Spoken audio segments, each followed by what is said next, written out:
JS. Singh institute of pharmacy शिक्षा के क्षेत्र में निरंतर नए कीर्तिमान स्थापित कर रहा है। फार्मेसी शिक्षा के क्षेत्र में आधुनिक प्रयोगशाला उपकरण एवं अनुभवी योग्य टीचर से विद्यार्थी के जीवन को बदल रहा है। यहाँ की कंप्यूटर लैब लाइब्रेरी भी विद्यार्थी के एजुकेशन में अहम बदलाव ला रहा है। कोर्स इवेंट के साथ साथ cultural event, seminar, educational visit, hospital visit, यहाँ के विद्यार्थी का 360 डेवलपमेंट होता है। फार्मेसी के सारे कोर्सेज जैसे D pharm, B pharm, M pharm, PCI से मान्यता प्राप्त संचालित होता है। यहाँ के स्टूडेंट्स ऑल इंडिया एग्जाम जैसे GPAT, NIPER, CUET, PG आदि में अच्छे रैंक से उत्तीर्ण होते हैं। तो जल्दी करें और फार्मेसी में अपना कैरियर बनाएं और JS. Singh institute of pharmacy में अपनी सीट बुक करें, जिसका पता है पारा सराय, धूंधी, लहरपुर रोड, सीतापुर।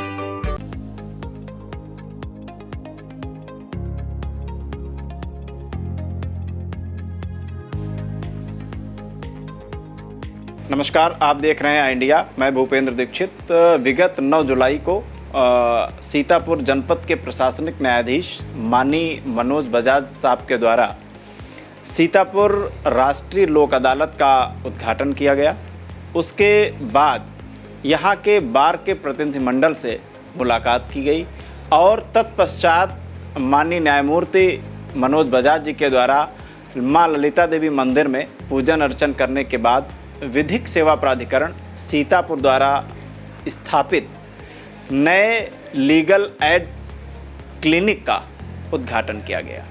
उसके पश्चात माननीय न्यायमूर्ति महोदय ने सीतापुर जनपद में पूर्व में यहाँ के नोडल अफसर ADJ भगीरथ वर्मा जी द्वारा जेल में बंद कैदियों को फूल के द्वारा अगरबत्ती बनाने की ट्रेनिंग दिलवाई गई थी। उनसे जो प्रोडक्शन हुआ, उनके प्राइस और कैसे उसको सेल किया जाएगा, उसकी रूपरेखा के साथ में उसका उद्घाटन माननीय न्यायमूर्ति मनोज बजाज जी के द्वारा कराया गया। हम जानते हैं ADJ भगीरथ वर्मा जी से, जो इस राष्ट्रीय लोक अदालत के कोऑर्डिनेटर भी हैं, कि पूरी क्या कार्यक्रम रहा पूरा और राष्ट्रीय लोक अदालत का कॉन्सेप्ट क्या है, कितने वाद इसमें विचारित किए गए और कितनों का निपटारा सहमति के साथ या जुडिशियल तरीके से हो सका। सर धन्यवाद। देखिए, ऐसा है, जो भारत का संविधान है वो वितरण न्याय की प्रत्यय को आगे बढ़ाता है और जो संविधान निर्माता थे उनका उद्देश्य ये था कि हर आदमी को न्याय प्राप्त हो। जो गांधी जी ने अहिंसा की थ्योरी दी, अहिंसा की थ्योरी का सिद्धांत यह है कि कोई भी पक्ष अपने आप को हारा हुआ ना महसूस हो। जब 2 लोग मुकदमा लड़ेंगे तो निश्चित रूप से उसमें एक हारेगा और एक जीतेगा। जो हारेगा वो प्रसन्न होगा, जो जीतेगा उसके दिल में ना कहीं एक कसक रह जाएगी, एक विद्वेष रह जाएगा। इस विद्वेष को दूर करने के लिए, समाज में सद्भाव बढ़ाने के लिए ये प्रत्यय विकसित किया गया कि लोक अदालत के माध्यम से सुलह समझौता के द्वारा मुकदमे निस्तारित किए जाएं। इसके लिए विधिक सेवा प्राधिकरण अधिनियम 1987 संसद के द्वारा पारित किया गया, जिसके आधार पर अब संपूर्ण भारतवर्ष में हर साल 4 राष्ट्रीय लोक अदालतें आयोजित की जाती हैं, जिसमें एक दिवस पर पूरे भारतवर्ष में ये कोशिश किया जाता है कि लोगों के मध्य अधिक से अधिक सुलह समझौता के माध्यम से मुकदमे निस्तारित किए जाएं, जिससे दोनों पक्ष अपने आप को विजेता महसूस करें, कोई भी अपने आप को हारा हुआ महसूस ना करे।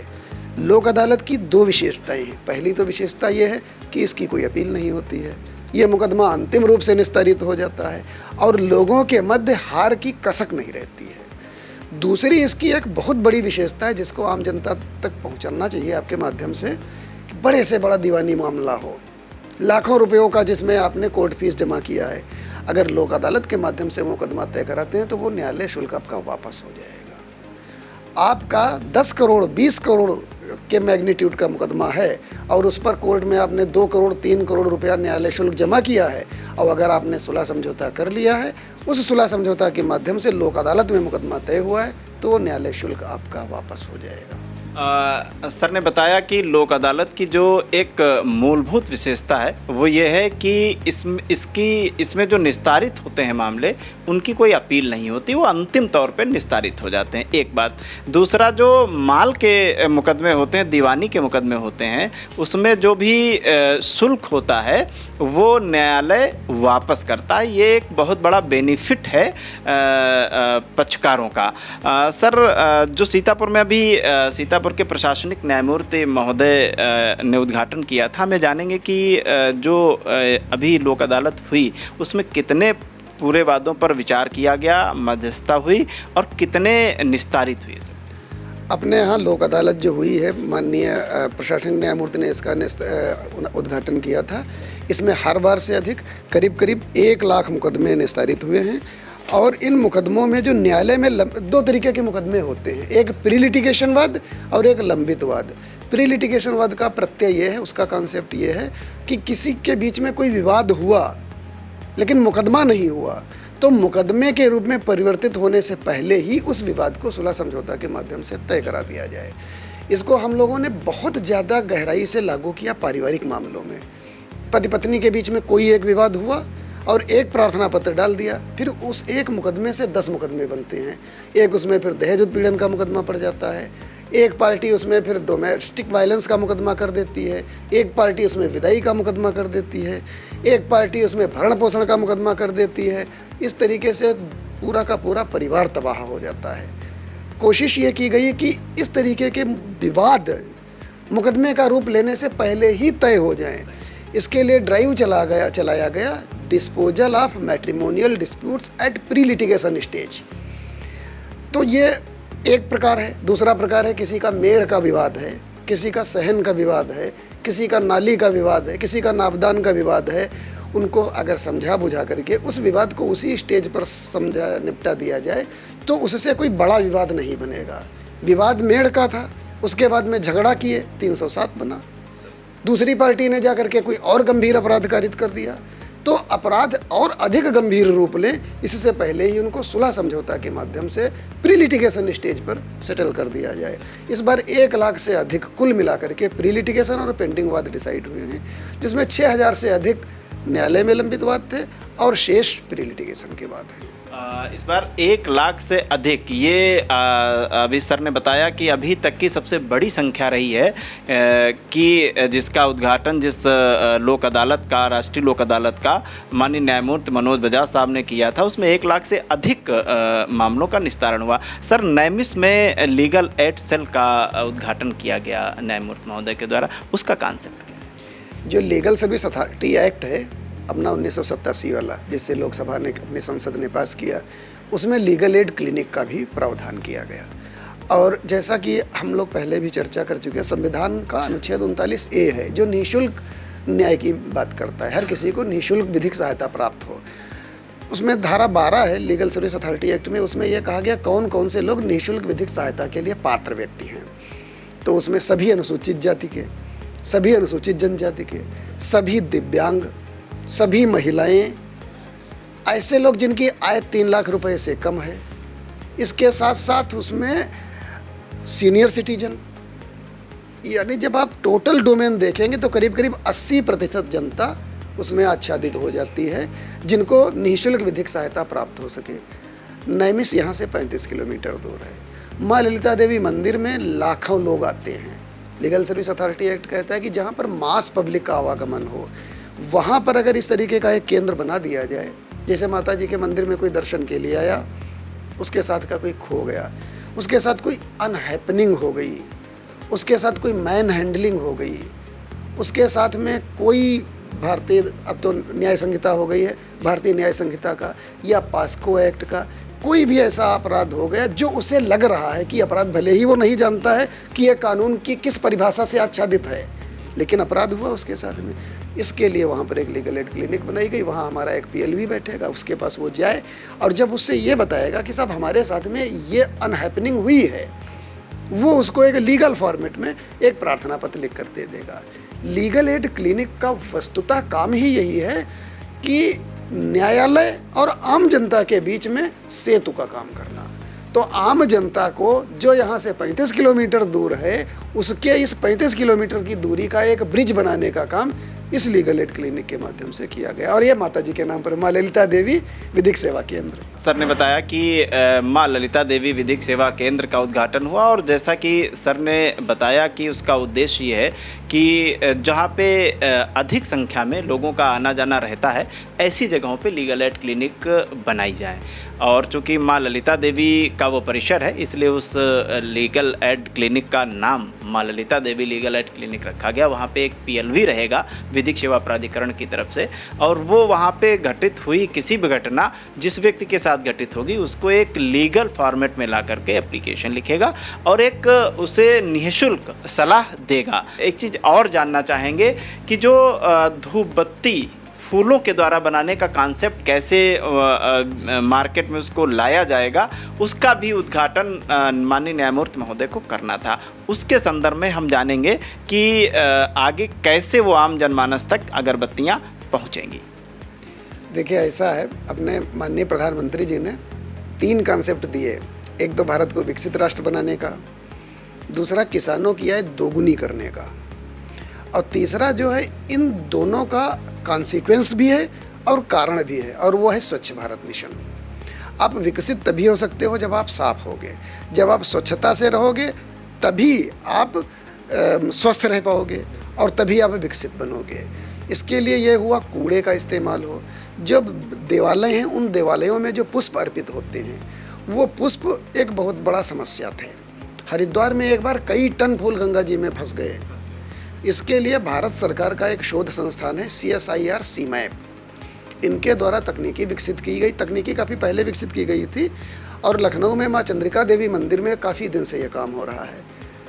हम लोगों ने इस कॉन्सेप्ट को विधिक सेवा प्राधिकरण के माध्यम से शुरू किया। कई जेलों में ट्रेनिंग दिलाई, क्योंकि जो जेल में महिला बंदी है विशेष रूप से, उनका पुनर्स्थापन बहुत बड़ा समस्या है।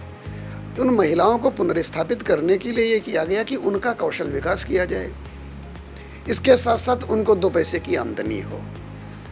इस दोनों का सम्मिलित प्रभाव ये हुआ कि जो देवालय, अपने यहाँ बहुत बड़ा देव स्थान है माता जी का, इसके साथ साथ वहाँ और छोटे छोटे देवालय हैं, तो उन सब जगहों से जो पुष्प एकत्र हुए, उन पुष्पों को एकत्र करके सुखा करके उनको जेल में भेजा गया, फिर उनसे धूप बत्ती बनाई गई। इसकी इकोनॉमिक्स ये है कि जेल में जो बंदी हैं उनका कोई और तो खर्चा होता नहीं, वहाँ पर बिजली फ्री है, वहाँ पर उनका रहना सहना सब फ्री है। इसके साथ साथ उनका समय कटना बहुत बड़ी समस्या है। तो अगर उनको एक काम दे दिया जाएगा तो एक तो उनका मनोरंजन हो जाएगा, उनके समय का इस्तेमाल हो जाएगा, इसके साथ साथ एक हुनर विकसित हो जाएगा और उनकी आमदनी हो जाएगी। अब ये काम सौंपा गया वहाँ मंदिर के ही जो भक्त लोग हैं, मंदिर के एक हैं वहाँ पर मुन्ना लाल जी, जो अपना NGO के माध्यम से काम करते हैं, उनको ये सौंपा गया कि वो वहाँ से मंदिर से फूल इकट्ठे करेंगे और जेल तक लाएंगे। इन फूलों से जब अगरबत्ती बनती है तो ये पहली बात तो पूरी तरीके से ये किसी भी प्रकार के प्रदूषण से रहित है, और किसी भी प्रकार का इसमें जहरीला तत्व नहीं है। इसकी टॉक्सिसिटी टेस्ट कराई गई है, पूरी तरीके से ऑर्गेनिक है। धूप बत्ती बांधने के लिए इसमें एक और पाउडर यूज करते हैं, जिगत होता है, नॉर्थ ईस्ट में पाया जाता है, वो मुन्ना लाल जी देंगे। और जो पैकेजिंग है वो मुन्ना लाल जी करेंगे, क्योंकि पैकेजिंग जेल वाले कैसे करेंगे।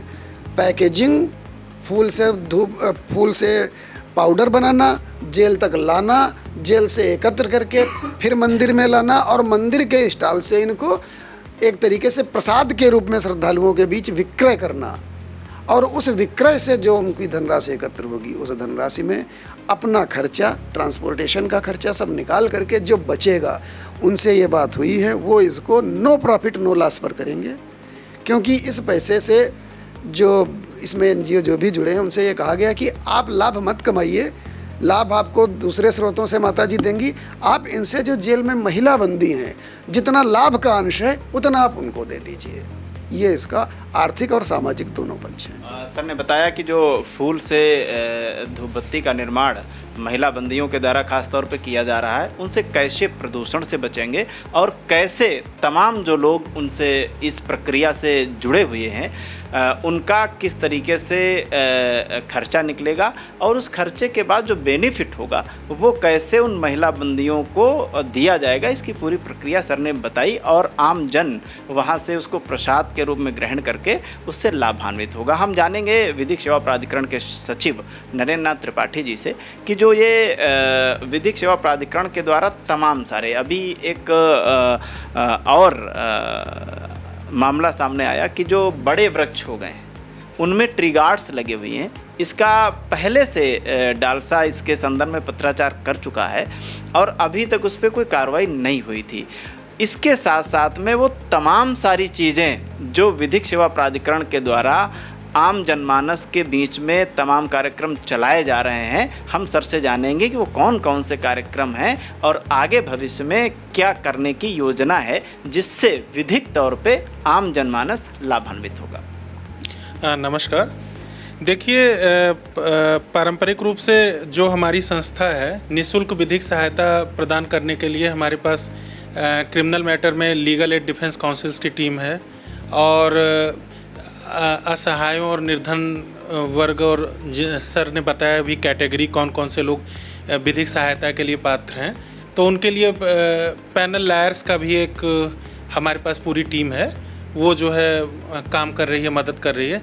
इसके अतिरिक्त हमारे पास पराविधिक स्वयं सेवकों की भी एक पूरी टीम है, जो सर ने बताया कि न्यायालय और जो है जहाँ क्षेत्र हैं हम लोग हैं उनके बीच ब्रिज का काम कर रहे हैं। तो ये चीज़ें तो चल ही रही हैं। उसके अलावा हम लोग जो है जेल के जो हमारे बंदी लोग हैं उनके कौशल विकास के लिए कई सारे ट्रेनिंग प्रोग्राम चला रहे हैं, जिसमें ये हमारा अगर ये फूलों से धूप बत्ती वाला जो प्रोग्राम है जिसमें अभी ट्रेनिंग दिलाई थी और जो है हमारा प्रोडक्ट लॉन्च भी हो गया, सर ने पूरी रूपरेखा बताई। इसके अतिरिक्त सीतापुर में अभी जल संरक्षण के लिए, भूगर्भ जल संरक्षण के लिए भी हम जो है कार्य शुरू कर रहे हैं, क्योंकि अभी इस मामले में सीतापुर बहुत अच्छी स्थिति में है। लगभग जो मुझे लोगों ने बताया और कि 70% एरिया ऐसा है जहां हमें कोई आरओ या इस तरह नहीं ज़रूरत होती है, शुद्ध है पानी। लेकिन जिस तरह से भूगर्भ जल का दोहन हो रहा है तो हम धीरे धीरे जो है खतरे की स्थिति की तरफ बढ़ रहे हैं। तो हम एक पहले राजस्थान बने, उसके बाद जो है उपाय ढूंढें, तो इससे बेटर है कि हम प्रिवेंटिव कार्य करें। तो अभी तो ज़रूरत है कि लोगों को संवेदनशील बनाना, और जो भूगर्भ जल दोहन संबंधी नियम हैं कि कैसे आप जो है सबमर्सिबल लगाएंगे, उसके क्या नियम हैं, कौन सी परिस्थितियां हैं, उनके बारे में सबको संवेदनशील बनाना, एजेंसियों को भी संवेदनशील बनाना। जैसे अभी कुछ कार वॉशिंग स्टेशन थे, वो बिना वाटर रिचार्ज के प्रक्रिया अपनाए जो है भूगर्भ जल दोहन कर रहे थे, तो हमने सिविक एजेंसियों, नगर पालिका वगैरह से पत्राचार किया और उस पर उन्होंने कार्रवाई की है। और तो एक तो हमारा जो है भूगर्भ जल दोहन पे चल रहा है। दूसरा अभी आपने ट्री गार्ड वाला जो बताया, हमने पत्राचार हमारी संस्था ने पूर्व में किया था और अभी पेपर की रिपोर्टिंग हमने देखी है कि पूर्ण रूप से प्रशासन ने कार्रवाई नहीं की है, तो हम फिर से जो है उनको रिमाइंडर भेज रहे हैं और बातचीत कर रहे हैं और निश्चित रूप से जो है हटाए जाएंगे वो सारे जो ट्री गार्ड्स जो है जो मतलब बड़े बड़े वृक्षों में जो है अब उनके लिए दिक्कत कर रहे हैं विकास के लिए, क्योंकि अब उनका काम ख़त्म हो गया। दूसरी तरफ ये है कि नए पौधे लग रहे हैं, उनमें वो लगे वो ट्री गार्ड्स यूज हो उनका, तो हम जो है सारे लेवल पे इसको देख रहे हैं, इसमें निश्चित रूप से कार्रवाई होगी। सर, एक चीज़ देखने को मिलती है, जो गांव के बिना पढ़े लिखे लोग या गरीब लोग थानों पे जाते हैं, जी जी जी, उनसे कई बार ऐसा होता है कि तमाम वहाँ पे अदर एजेंट्स टाइप के लोग रहते हैं जो उनकी मनमानी एप्लीकेशन लिख देते हैं, जिन चूँकि उन्हें पढ़ना नहीं आता है, वो अशिक्षित लोग भी होते हैं अधिकांश उसमें, या वही मुंशी जी टाइप के लोग लिख देते हैं जो क्या इस तरीके की कोई योजना है सर कि थाने लेवल पे कोई विधिक सेवा प्राधिकरण के द्वारा ऐसा कुछ किया जाने की योजना भविष्य में हो सकती है कि जो भी अनपढ़ या गरीब व्यक्ति वहाँ पहुँचे उसकी लीगल हेल्प हो सके? हमारे पराविधिक स्वयं सेवक थाने के लेवल पे भी रहते हैं, तो अभी तो संख्या की कमी की वजह से 30 दिन रेगुलर नहीं, क्योंकि तहसीलों में भी उन्हें जाना होता है, विद्यालयों में भी विधिक जागरूकता के लिए, लेकिन हफ्ते में हम कोशिश ये करते हैं कम से कम 2 दिन रहें। तो जो है और आगे कोशिश ये करेंगे कि 6 दिन जो है वो थाने पे किसी तरह से वो मौजूद रहें। तो उनका काम ही यही है कि अगर जो कोई जो है पीड़ित गया थाने में, उसको रिपोर्ट दर्ज करानी है तो वो उसकी एप्लीकेशन लिखें, या तहसील लेवल पे किसी संस्था में कोई काम मतलब पत्राचार के लिए प्रार्थना पत्र वगैरह देना है, तो वो पराविधिक स्वयंसेवक की ड्यूटी जो है हम हर जगह लगा रहे हैं। तो थाने में भी लग रहा है, और इसमें हम और कैसे इसको और बेटर बना सकते हैं, क्योंकि असली हमारा उद्देश्य यही है। जैसे कि आपको मालूम है कि हमारी संस्था का उद्देश्य ये है कि न्याय सबके लिए, आम आदमी के लिए, क्योंकि जब तक गांव का आम आदमी और दूर जो हमारे मुख्यालय से दूर है वहाँ के आम आदमी तक हम जो है न्याय को नहीं पहुँचा पाते, तब तक हम अपने संस्था को जो है नहीं कह सकते कि हम सफल हैं। तो उसमें जो है ड्यूटी के अलावा और कैसे हम मौजूदगी को बनाएं, उस क्षेत्र में हम काम कर रहे हैं। अभी जो है वर्तमान में हमारे PLBs हैं वो थाने में भी जाते हैं, और जिस दिन उनकी ड्यूटी रहती है कई सारी एप्लीकेशंस लिखते हैं। थाने के जो सारे थानों में हमारे PLBs की लिस्ट है, नंबर है, और उनसे कहा भी गया कि ऐसी स्थिति हो तो हमारे PLBs को वो बुलाएं, वो लिखेंगे एप्लीकेशंस वगैरह। और जब वो मौजूद है तो खुद जो है जो पीड़ित व्यक्ति जाते हैं उनसे कांटेक्ट करते हैं, उनसे और हम यहाँ से देखने की भी कोशिश करते हैं कि जो है कैसे क्या हो रहा है। तो कार्य कर रहे हैं वो, लेकिन थोड़ा सा व्यापक क्षेत्र है सीतापुर, थोड़ा सा आपको समय लगेगा जो है पूरे तौर पर, लेकिन हमारी कोशिश है कि हर जगह हमारे PLBs एक्टिव होंगे। सर ने बताया कि किस तरीके से लोक अदालत का क्या कॉन्सेप्ट रहा, आपने सुना, और जिला विधिक सेवा प्राधिकरण का क्या कॉन्सेप्ट है पूरे ज़िले में, चाहे वो शैक्षिक संस्थाएं हों, चाहे थाने हों, चाहे तहसील स्तर पर हो, PLBs रहते हैं और वो वहाँ पे पहुँचने वाले ऐसे लोगों की मदद करते हैं जो न्याय से अनजान हैं, उन न्याय के क्षेत्र में उन्हें कोई जानकारी नहीं है, या वो पढ़े लिखे कम हैं। ऐसे लोगों का PLBs विधिक सेवा प्राधिकरण द्वारा निःशुल्क पूरे जनपद में मदद कर रहे हैं। और दूसरी तरफ आपने ये भी देखा कि जिला विधिक सेवा प्राधिकरण के द्वारा कारागार में कौन कौन से कार्यक्रम, ट्रेनिंग्स चलाई जा रही हैं, जिससे वहाँ पे बंदियों को कौशल विकास में भी मदद मिल सके, जब छूट के जाएं तो वो बाहर भी कुछ कर सकें, और अंदर रहते हुए भी उनका टाइम, सर ने बताया कि कैसे कटे, ये एक बड़ा विषय होता है, बड़ा प्रश्न होता है। इस संदर्भ में तमाम सारी जिला विधिक प्राधिकरण के द्वारा ट्रेनिंग्स कराई जाती हैं और उससे उनका बेनिफिट भी होता है। कैमरा पर्सन सिद्धांत पांडे के साथ भूपेंद्र दीक्षित की रिपोर्ट।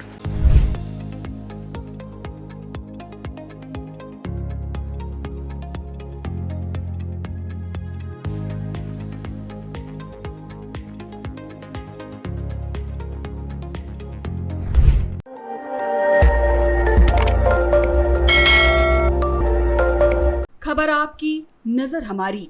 देखते रहिए आई इंडिया।